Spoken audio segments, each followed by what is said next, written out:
Well, hello, everybody.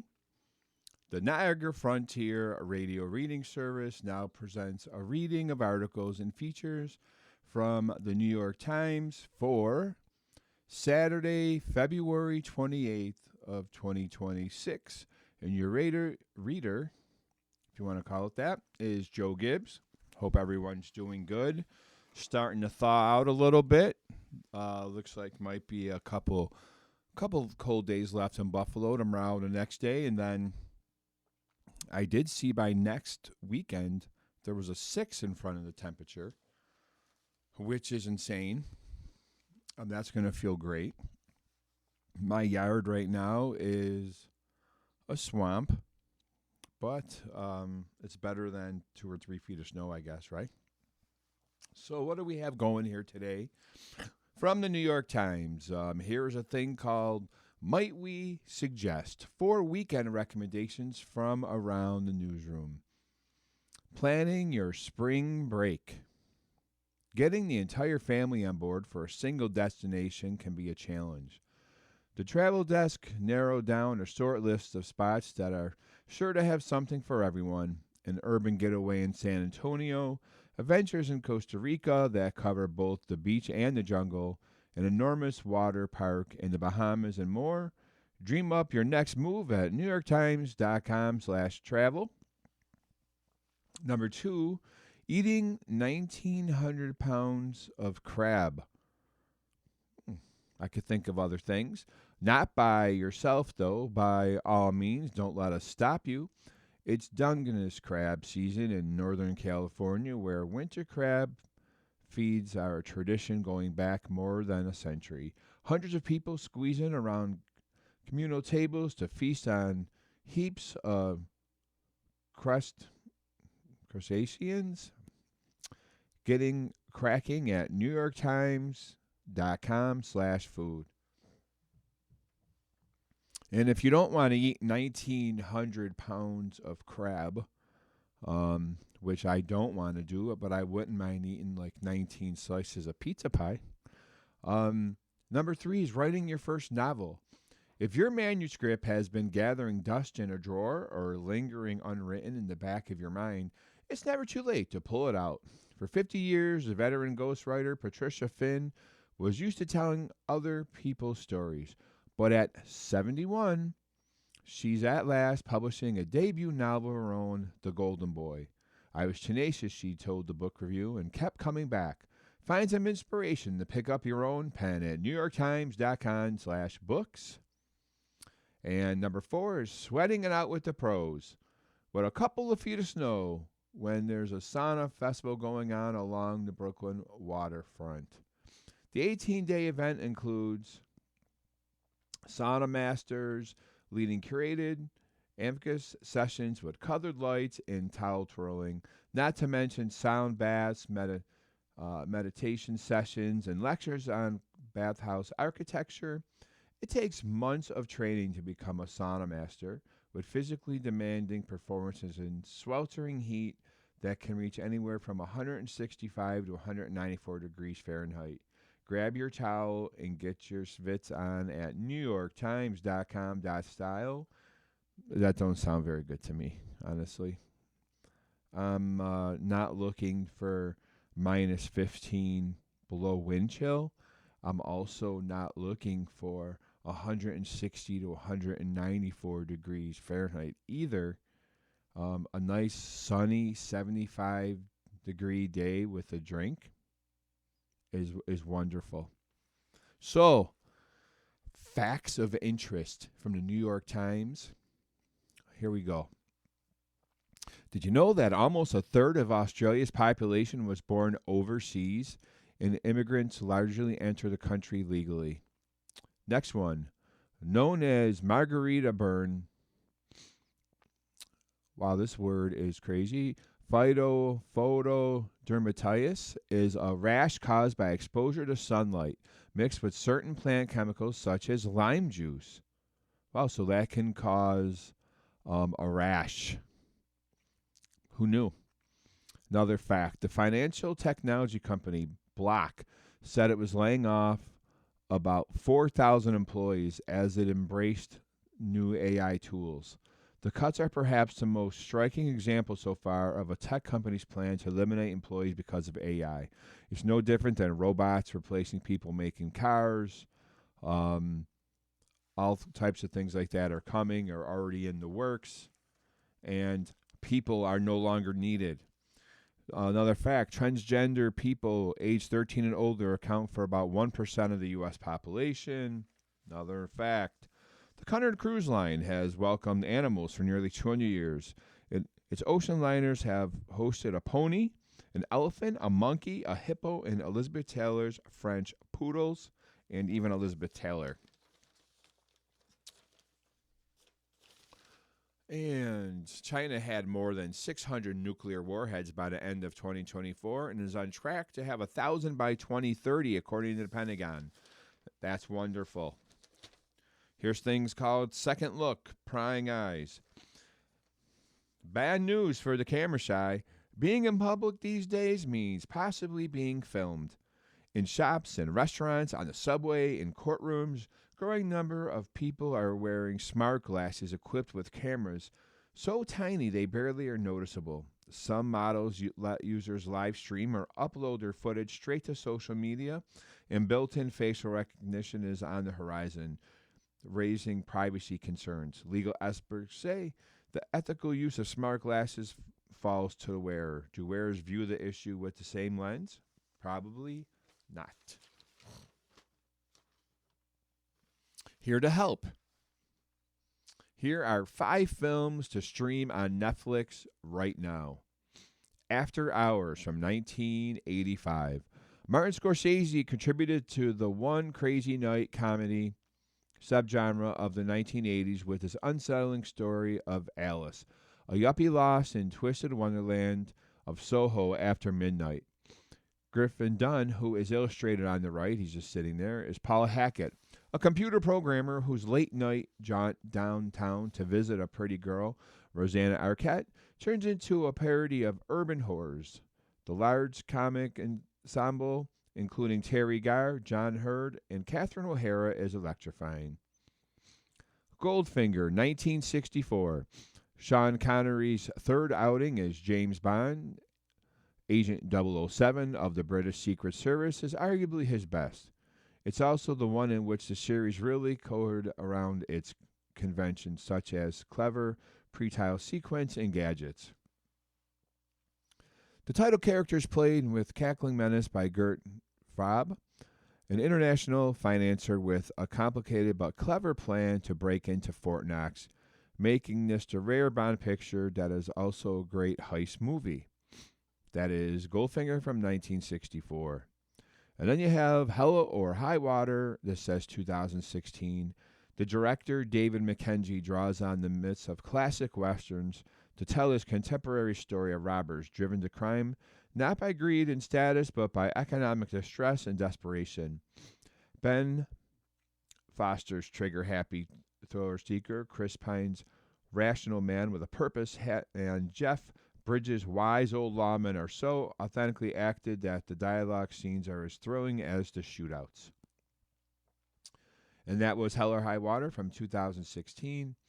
The next film is Red Rocket from 2021. Sean Baker writes and directs this razor-sharp Texas set comedy. The former MTV personality Simon Rex stars as Mikey, a grinning ne'er-do-well with returns to his hometown where his estranged wife greets him with something less than open arms.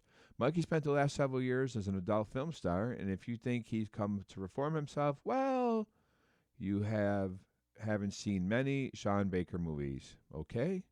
And Take This Waltz from 2011.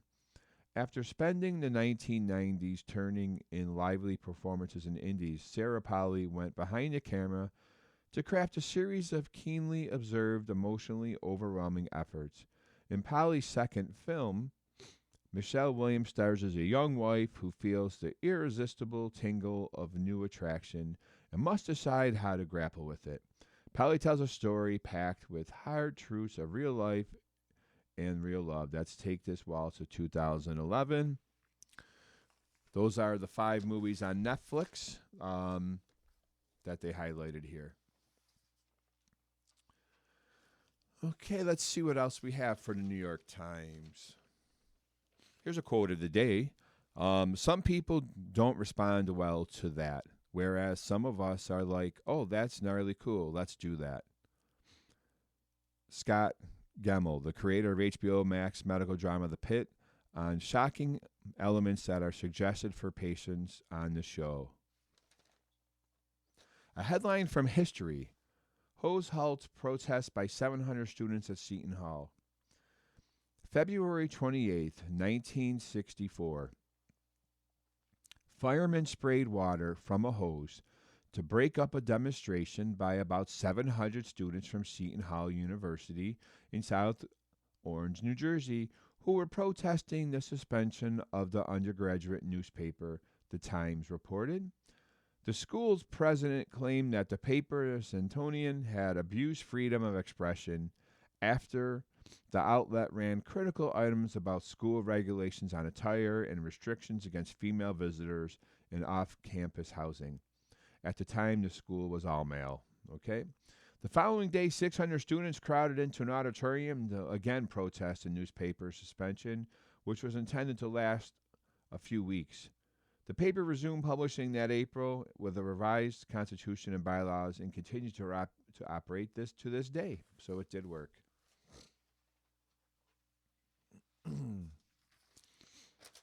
All right, let's see what else we have here.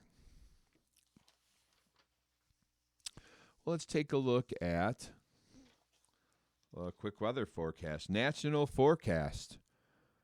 I'm sure this is going to start to sound completely different than what we're used to listening to over the last month or two since I started this with minus wind chills and snow. What do we have? National forecast. Much of the southern half of the nation will feel like spring or summer today.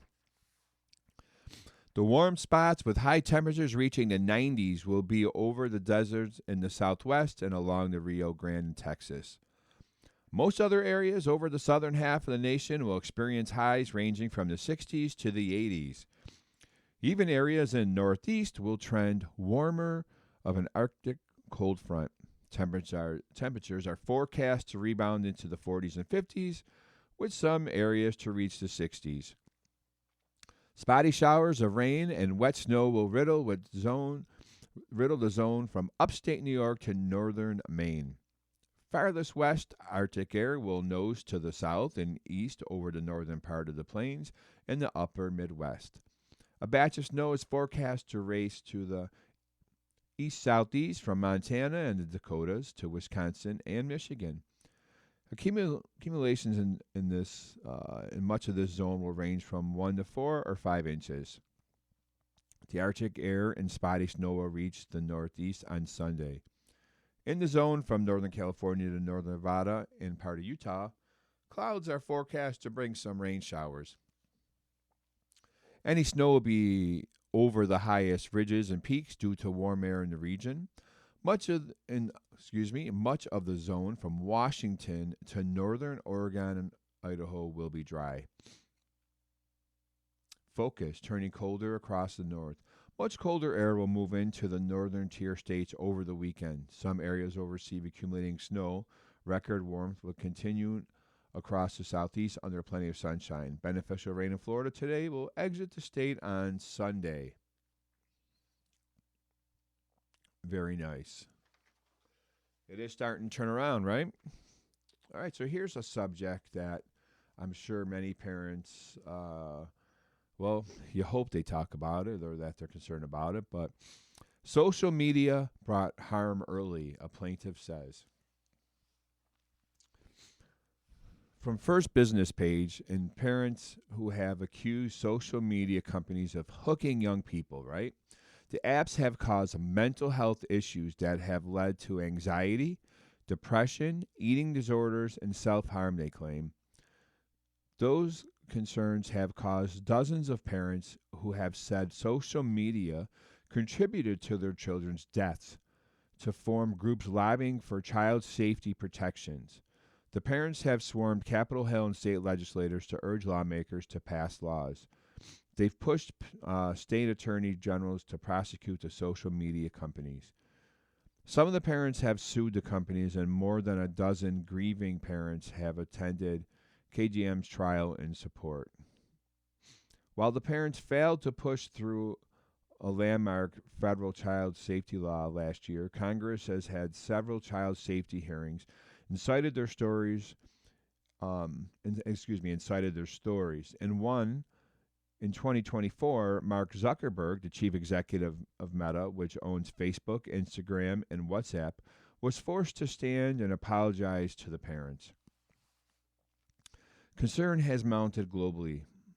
Australia in December barred children under 16 from using social media, setting off a debate among parents globally over whether similar tough action is needed in their own countries. Several countries are weighing whether to adopt similar laws. KGM, who sued YouTube, TikTok, Snap, and Meta in 2023, claiming she became addicted to the social media sites as a child and experienced anxiety, depression, body image issues as a result. She settled with Snap and TikTok for undisclosed terms before the trial. KGM, who now works filing online orders at Walmart, graduated from high school in 2023 before majoring in communications at Butte College. She has 2 dogs and lives with her mother. On Thursday, she said that she started using Instagram when she was 9. Without her mother's knowledge, and struggled with addiction. She blamed features like beauty filters and causing serious anxiety and body dysmorphia, and detailed how she engaged in self-harm to deal with her depression at age 10. Social media made me give up a lot, my hobbies and my interests, she said. It prevented me from making friends because I was on my phone at school. It caused me to compare myself to other people, and that made me feel very depressed. Instagram features, including likes, filters, and infinite scrolling, YouTube's autoplay feature for videos, contributed to their fixation, she said. Mark Lanier, her lawyer, presented data showing that she had spent 16 hours on Instagram in one day. He also showed the court past YouTube videos where she spoke about her appearance. So basically, in this article, you could find from the First Business page, and it is continued on the page that I'm looking at here. It's a pretty long article about social media and self-harm and addiction, and what it's doing to kids. I remember growing up, all we had was outside. I think Atari came with Pac-Man. That was the big thing. And this wasn't even an issue. We had 247 and I think Channel 29 with TV. You couldn't even flip through the channels. So there was no flipping through. There was no social media, right? There was no, when you went home from school, if you had a problem with somebody at school that left at school, you have a problem now with someone from school and there's 100 people commenting on it all night long. It's much harder to be a kid now, and much harder to deal with all of this. So yes, there is a lot of good stuff with social media, but when it comes to a kid, there's definitely a lot of bad. So moving on, here is a story about Paul McCartney. How Wings took flight as a band. A new film focuses on Paul McCartney's life after the Beatles broke up. Let's see here. WHI, the appetite for Beatles-related documentaries one day reach its end. Perhaps, but for now, there's still plenty of supply. The latest entry is Paul McCartney's Man on the Run, which focuses on a particular Beatle, McCartney, in the years after the band's breakup. Really, this is a Wings documentary, but as with the man at its center, it can never really escaped the Fab Four. And I apologize, the ink was kind of blurry on that whole first paragraph there. The director, Morgan Neville, often makes films about interesting people. Anthony Bourdain, Pharrell Williams, Fred Rogers, to name some, with a bit more thoughtfulness than the average celebrity documentary, and with The Man on the Run, he takes a lightly unconventional approach. The, the narrative becomes from new and archival interviews with McCartney, as well as various members of Wings, family, friends, and his wife, Linda McCartney, who is a key to the story.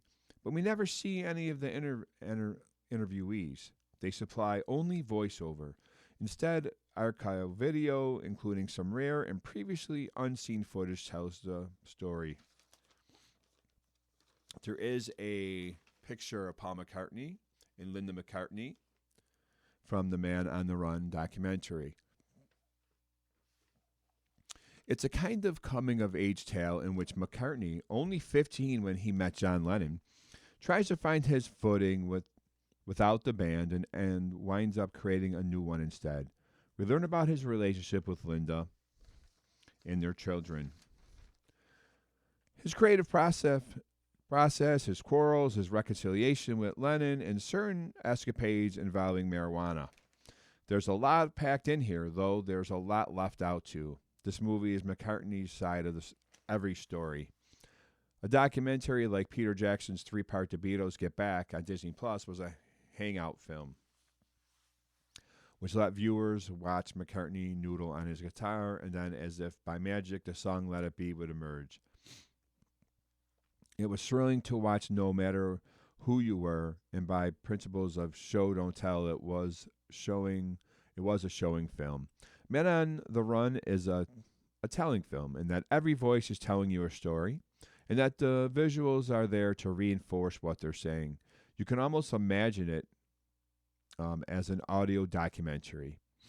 So this is really a movie for hardcore McCartney or Wings fans who want to see all of the rare archival video, or conversely for curious newbies who want fast-paced introduction to one of the most talented songwriters of all time. For those who fall somewhere in the middle, it's less satisfying. But don't worry, I have no doubt there's another Beatle-related documentary en route.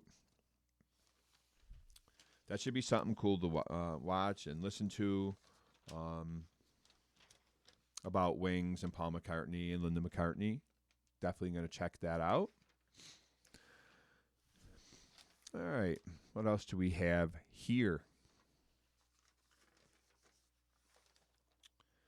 Little business. We had said earlier in one of our little points of interest sections in the beginning that the company Block is to cut 4,000 jobs as it adapts to new AI tools. There is an article here about it, and there's some pretty big illustrations.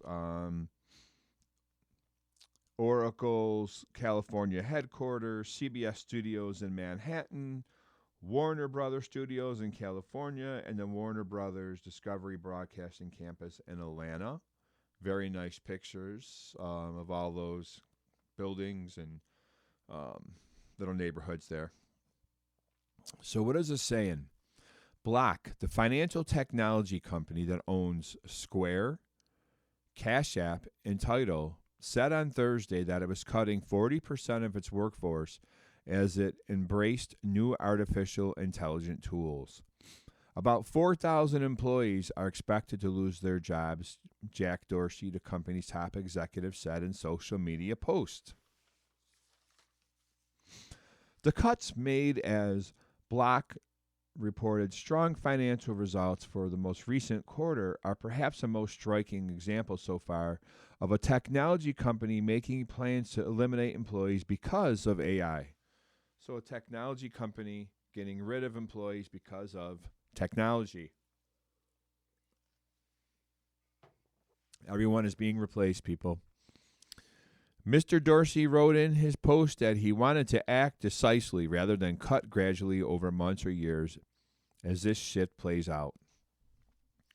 Something has changed, he wrote. We're already seeing that the intelligence tools we're creating and using, paired with smaller and flatter teams, are enabling a new way of working which fundamentally changes what it means to build and run a company, and that's accelerating rapidly.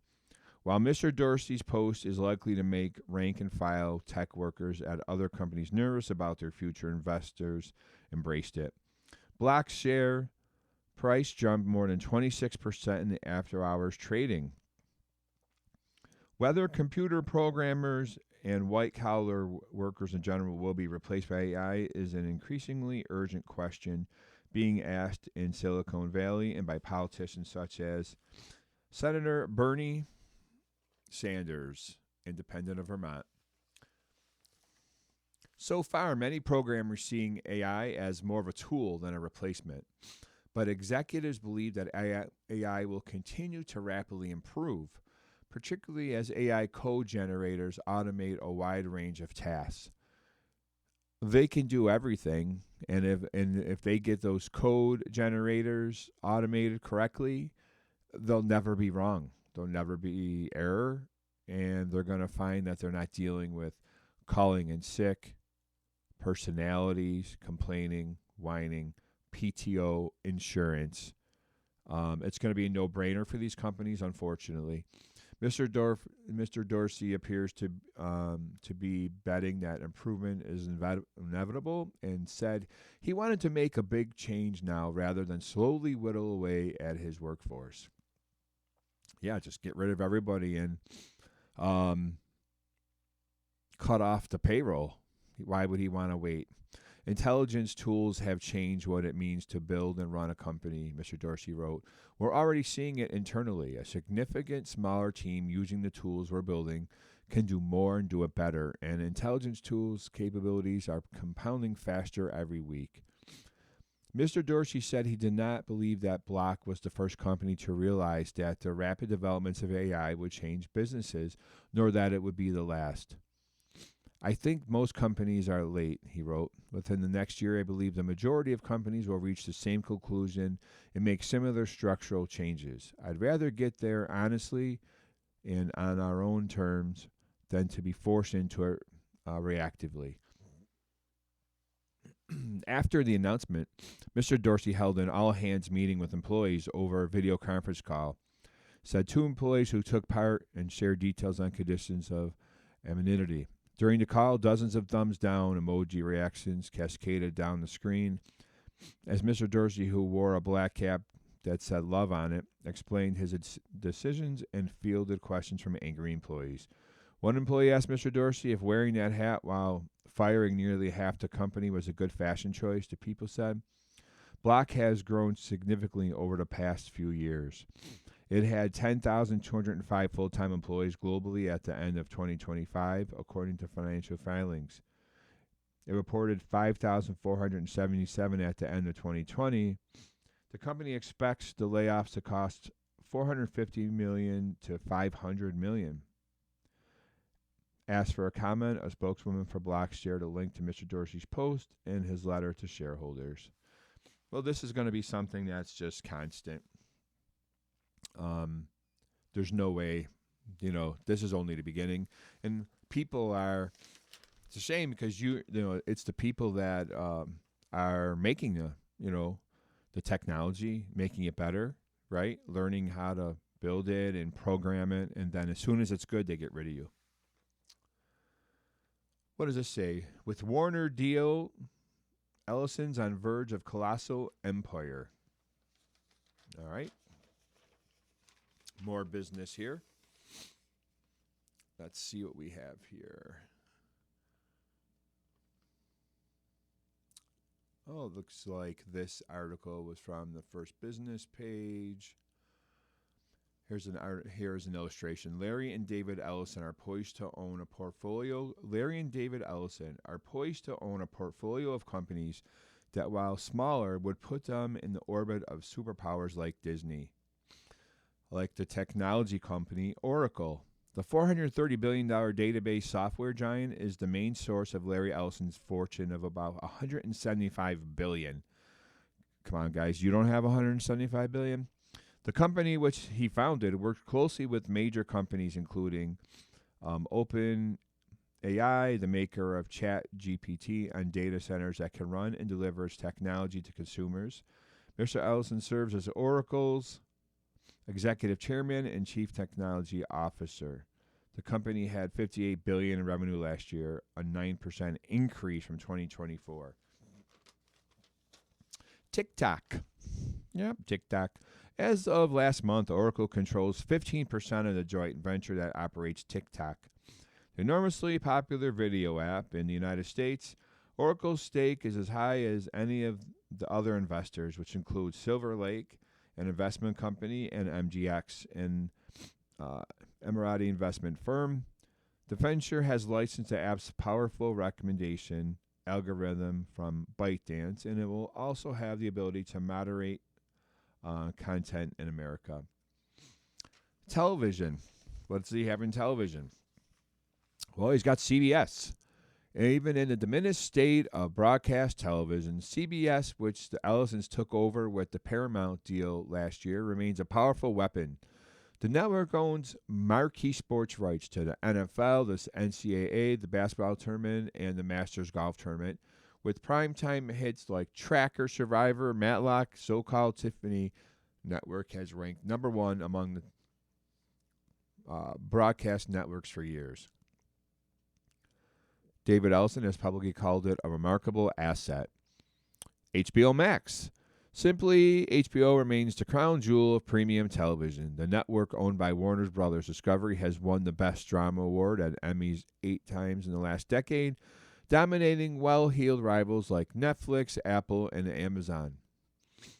The network has been on a roll lately with the surprise hit medical drama The Pitt, as well as its latest Game of Thrones spin-off, A Night of the Seven Kingdoms. HBO is led by long-tenured executives, including its chairman, Casey Bloys. Add in one of the most inevitable premium libraries on TV, The Sopranos, Sex and the City, Veep, The Wire, and another surprise in HBO rivalry, a show HBO Max licensed from Canada for little money, and it will be a boon for the Ellisons. The Wire is very good. I don't know if anyone's caught The Wire back in the day. It was on right around the time Sopranos was on. The Wire is amazing. Cable networks. Cable viewership and revenues have plummeted, but the Ellisons are betting they can wring some life out of them. Paramount Skydance already owns MTV, Comedy Central, Nickelodeon, BET, and coming with the Warner Brothers Discovery acquisition, HGTV, Food Network, Discovery, TLC, Adult Swim, Turner Classic Movies, Cartoon Network, TBS, and TNT.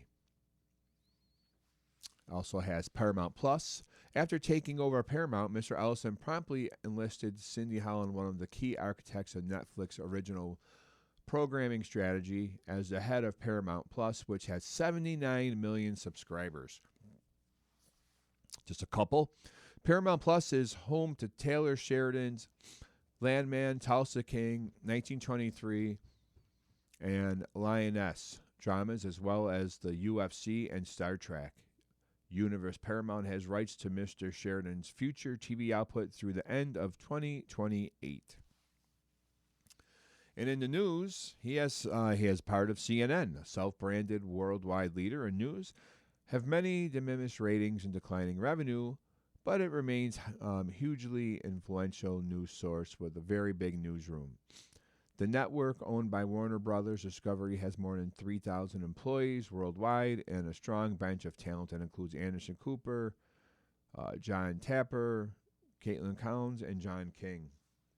Of course, if you have CBS television, he's got CBS News. The Ellisons promised major changes to CBS News, one of the country's most decorated news organizations after they purchased Paramount last year. 60 Minutes and CBS Sunday Morning remain among the most popular TV series in broadcast news.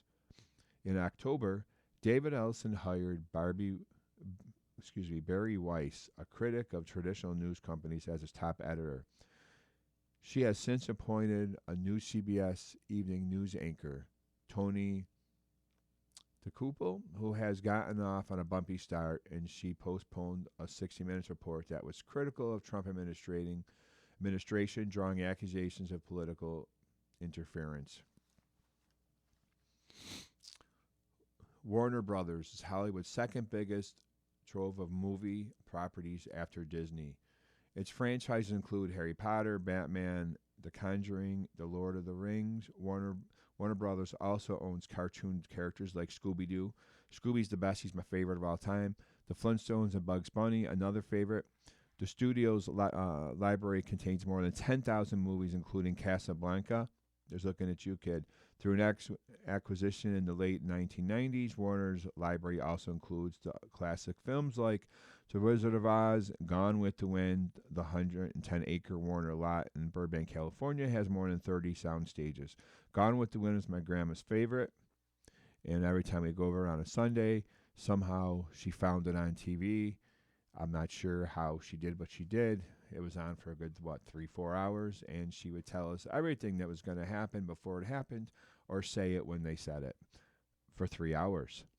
Paramount Pictures, Hollywood's fourth place movie studio in 2025, with roughly $565 million in domestic ticket sales, according to ComScore, which compiles box office data. Paramount has struggled to compete in a franchise-focused movie business. Most of its big properties, including Mission Impossible, Star Trek, and Transformers, have been overworked and need reinvigorating. Paramount's library includes more than 4,000 films, including Top Gun, The Godfather, and Grease. The 65-acre Paramount lot has some of Hollywood's biggest sound stages and production facilities, including a 900,000-gallon water tank for aquatic scenes. Okay, so basically Larry and David Ellison are loaded, and they have their hands in every cookie jar. Must be nice.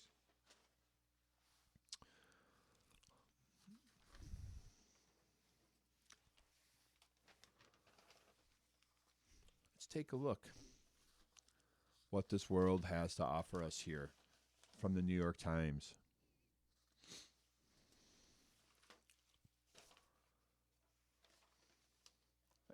All right, well, now that it's getting kind of nice out, people may think of doing some traveling. And there is a big article here on Savannah, Georgia. I don't think I've ever been to Georgia. And the illustration is really nice. It's really big, colorful illustration. I can see like a theater. It looks like it's in the background. Lucas, it might be like a Lucas Theater. And it's a very, there's a statue kind of facing the other way and some trees and people walking through, and the street on the other end looks like almost like a little village type of setting, you know. Very nice. So the article says, excuse me, that Savannah is a city fixated on its ghost. All right. Whether in the form of a hovering spirit or the weight of a rich, complicated history that seems to drape everything like Spanish moss. But don't mistake Savannah for mausoleum. In recent years, the city solidified its reputation as a vibrant arts hub, driven in large parts by growth of Savannah College of Art and Design. It has added bars and restaurants, as well as surprising, compelling museums and attractions, like the Telfair Children's Art Museum and one dedicated to the paranormal, all while many of the landmarks of old Savannah have held on and evolved. The present and the past, the living and the lingering dead, seem to have figured out how to coexist, sharing a southern city unlike any other. So this takes you through what you can do here. So this says on a Friday at 2 o'clock. Okay, we'll go through some days here, and there's more illustrations. This one illustration here is really cool. It's like you go down this road, and it's this line of trees, and all the trees are growing on each side of the street, but they're growing up and over. So the trees have made like an arc all the way over the entire road, and the trees have joined each other, and that's really, really cool picture. There's another one, everyone like at a restaurant, and there's a string Looks like a session of music with strings. I see like a cello and violins and different string instruments, guitar. It looks very relaxing, very nice. The lighting looks really cool. And then there's another one, like a brick type of bar, So there's some really nice pictures here. This says on Friday at 2 p.m., away from the historic district where you'll most likely spend more of your time, an old oyster and crab factory on the edge of a marsh was converted into the Pinpoint Heritage Museum. Adult tickets are $15. Not bad. The museum explores the history and traditions of the Gullah Geechee people who descended from enslaved people from West and Central Africa, working on rice, cotton, and indigo plantations. Exhibits including displays of traditional art and accounts of community members' experiences show how isolation on coastal and island plantations led them to create culture, food, language of their own, drawing heavily on influences carried from Africa. Right, and that was on a Friday at 2 o'clock. Let's see here. This says 5 p.m. Get scared at a museum. Savannah described their city as built on the bones of the dead, and that's why ghosts abound. At the entrance of the Savannah Paranormal Museum, tickets $24.99, a detailed well map pinpoints the city's many allegedly haunted houses, and then expands from there. The small museum, which opened last year, covers the creatures, apparitions, and mysteries, eluding prosaic explanation. Displays include examples of spirit handling methods of the Gullah Geechee, a life-size bust of a mythical snake-like creature of local origins called the Altamaha slices of toast produced by the Munich Toaster, and a collection of possessed dolls. And there is a weird-looking doll picture here. Almost like a Howdy Doody type of doll, but very disturbed. The museum takes steps to protect visitors. Moats made of salt line, haunted items to keep spirits at bay. All right, then. And then, once you're done being scared, you can relax at dinner at 7:30. Situated in the historic district, but removed just enough from the hustle and bustle, Noble Fare captures an ideal of Savannah, secluded and special, tasteful, and just the right amount of relaxed. The restaurant is the perfect setting to ease into a weekend in the city with a long and delectable feast. Duck, duck, no goose, which is duck breast, risotto, and sweet and tangy gooseberry sauce, which is $45, is one of the chef's personal favorites, which is why it has been a mainstay on the menu for years. Okay. At 9:30, you can nurse some cocktails. So, the Peacock Lounge is part of Elegant Speakeasy, part of Subterranean Lair, hidden away from rowdier crowds making bars in Savannah on a Saturday night. With a large fireplace, leather-upholstered stools, and comfy chairs, it is a place to plant oneself and nurse a blood orange martini for $13. Their signature cocktail or something from the expansive selection of beer, wine, and spirits. See, what I think you should do is they should change the order of this, right? I think you should go to this bar, and then when you're done putting some down, then you go to the Ghost Museum. Now I think you have something. Right? All right. So at Saturday at 8 o'clock in the morning, which I don't know who's up and at it by then, if you just went to the Peacock Lounge at 9:30 at night. But for those who are, you want to wander around the squares. The historic heart of Savannah is best experienced by strolling, drifting between the squares with stately old homes, cafes, shops, and churches. And what is essentially the grandest of those squares, the city's flagship Forsyth Park. Shop for pastries and produce at a farmer's market every Saturday. Walk over to Lafayette Square to visit the Cathedral Basilica of St. John the Baptist, referred to by some as Sistine of the South for many murals. There is a suggested $3 donation to go in there. And then it says SEAD Story, a few blocks over, offers a sweeping, immersed demonstration of creativity of Savannah College of Art and Design students and gives a sense of how the school has become such a cultural force in the city. Another suggestion, a $5 donation. And they in advance, and they also say in advance you should have reservations. That's recommended. At 11 a.m., try a new diner in the city's evolving Thomas Square neighborhood.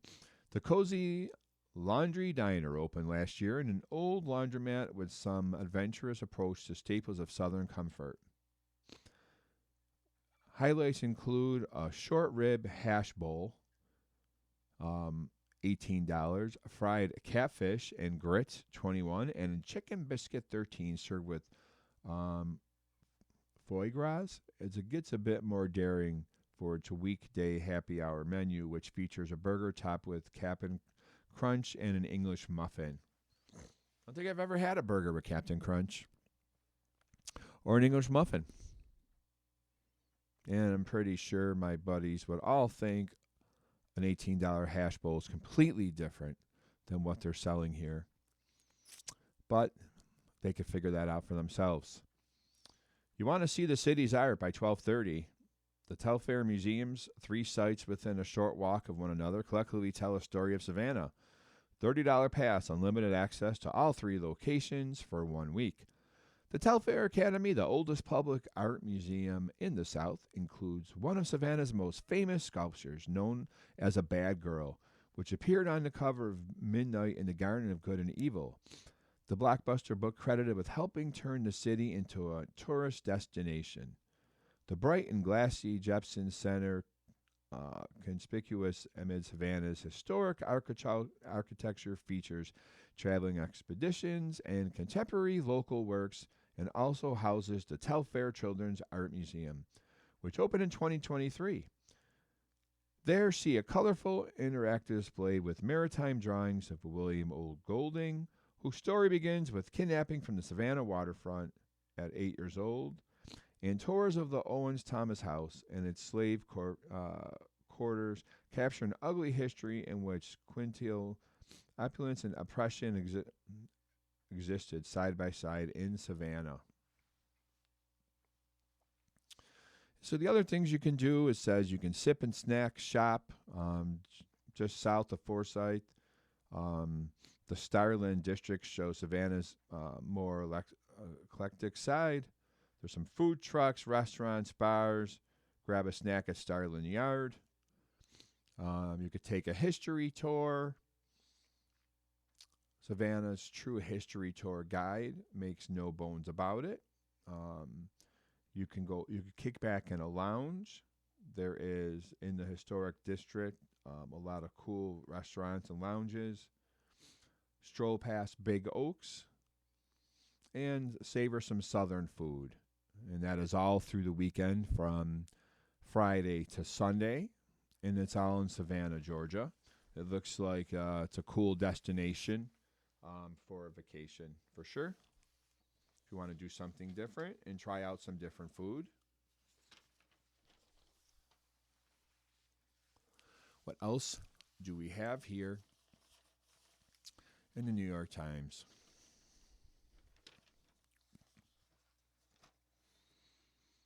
Okay.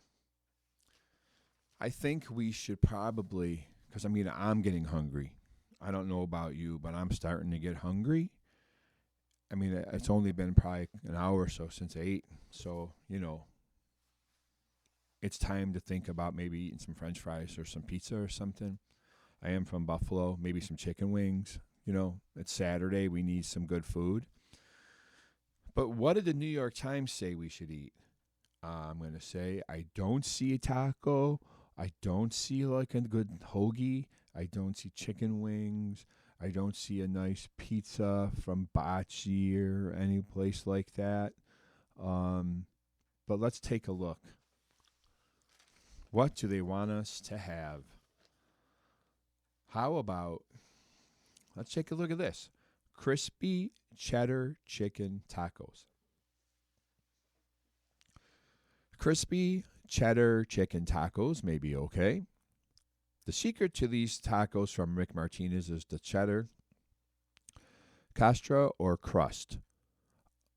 A crackling, frickle-like layer that sits between the corn tortillas and oniony, citrusy chicken filling using rotisserie or leftover chicken makes this especially weeknight friendly.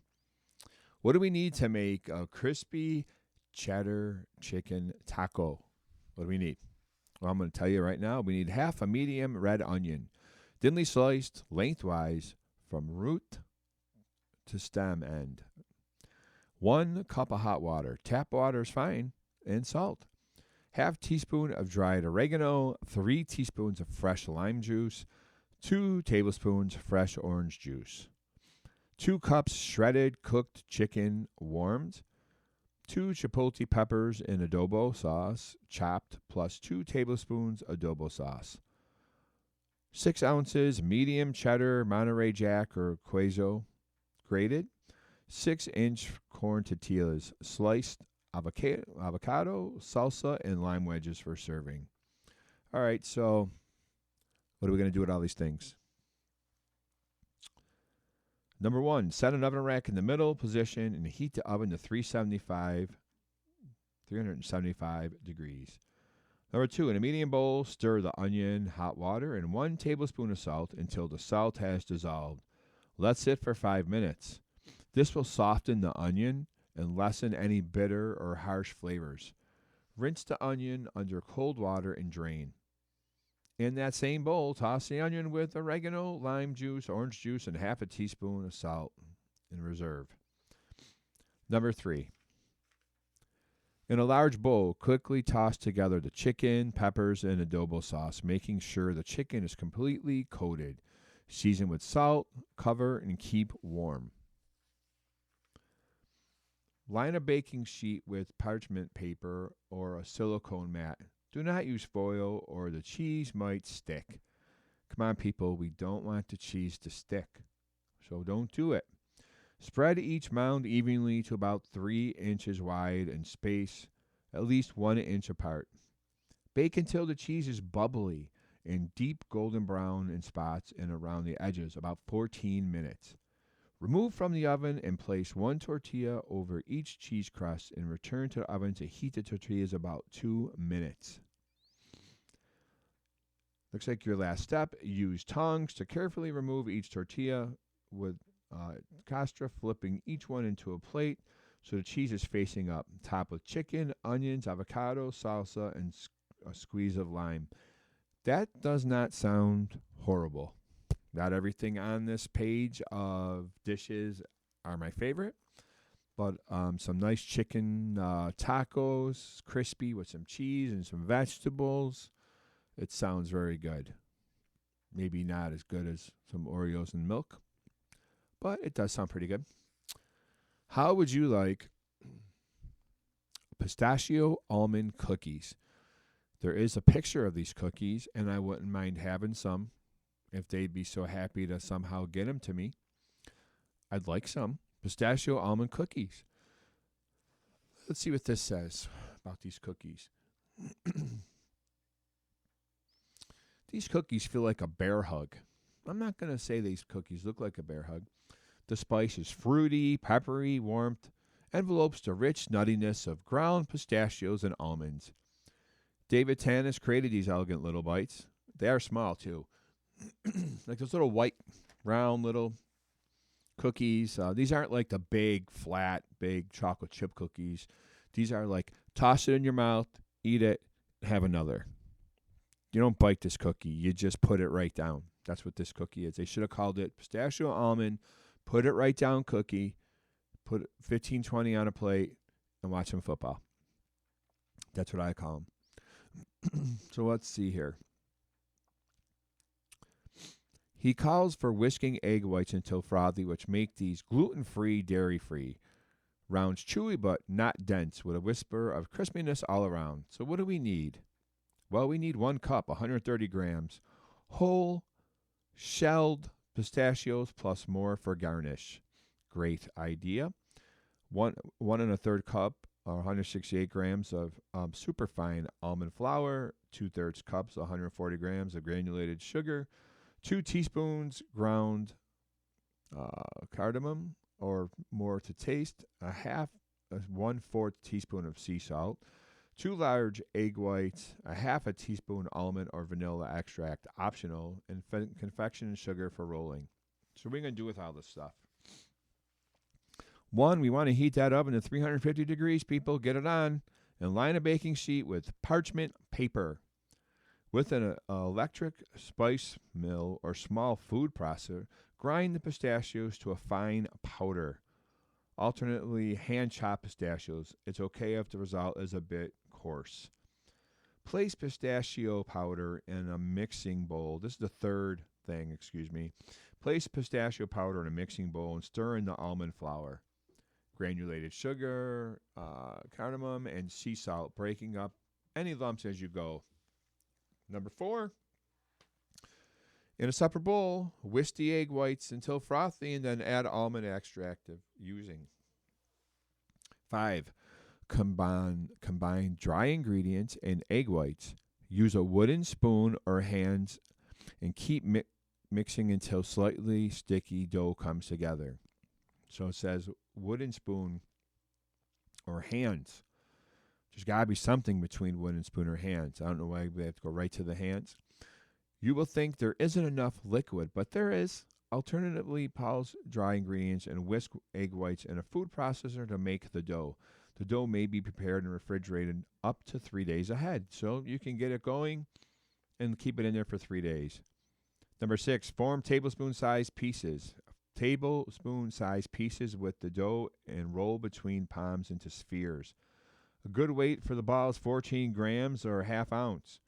Coat each well with confection and sugar in a small plate and place about 1.5 inches apart on the baking sheet. Push a whole pistachio or a pinch of chopped pistachio into the center of each ball. Like it. Number 7, bake just until very lightly browned, about 15 to 18 minutes. Remove and cool on a rack. When cool, store in an airtight tin for up to a week. They are better a bit undercooked. If baked too long, they will harden.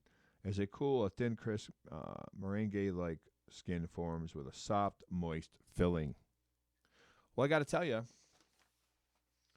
you guys should try maybe some of those chicken tacos and some cookies, okay? Make something this weekend. You'll have a good time doing it. I have made some arancinis over the last week, some Italian rice balls. I baked my own bread last week. I made some brajol, and it's fun trying new things and eating some good things. So I'm going to close. I hope everybody has a great rest of the weekend. And you've been listening to the reading of the New York Times for February 28th, Saturday. For more information, call 716-821-5555. Your reader has been Joe Gibbs. It is a pleasure doing this every week. Have a great day.